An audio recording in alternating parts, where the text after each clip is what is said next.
sau 3 show-uri pe seară. Trebuie să fii în formă la fel ca prima oară, că timpul zboară. Tu mergi înainte chiar dacă ziua a fost dulce sau poate amară. Indiferent de stare, când dai drumul la mic, se aprind reflectoare. Ei îți dau un like, piesa e în difuzoare. Îți intri în stare și dai tot ce ai mai bun ca să fie tare. Scena e ring, nu lăsa să treacă timpul, că meciul ăsta nu există un arbitru. Ca un gladiator, mergi mai departe, scoți hituri, faci bani, nu-i bine să stai în spate. Lumea vrea fapte, nu cuvinte deșarte. Să știe că eroul ori tare, frate. Când te strigă la show, simți că e bine și e cea mai mare mulțumire.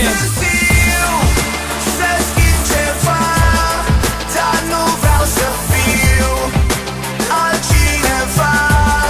Că nu e târziu, e viața mea, dar n-am cum să fiu altcineva.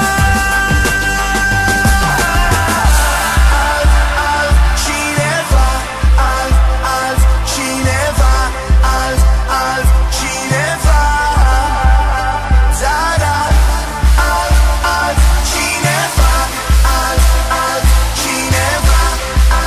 altcineva. Nu mai scos nimic nou, dar nimic nu e nou. Tot s-au făcut critici de când netul e nou. Zău, păi stau la un birou, născocind minciuni pentru ziare, pentru show. Când ești în S-class, te-ai ajuns. Și dacă te văd în autobuz, ăsta-i dus. Când ești în top, ești prea comercial. Și când nu ești deloc, n-ai succes normal. E fenomen.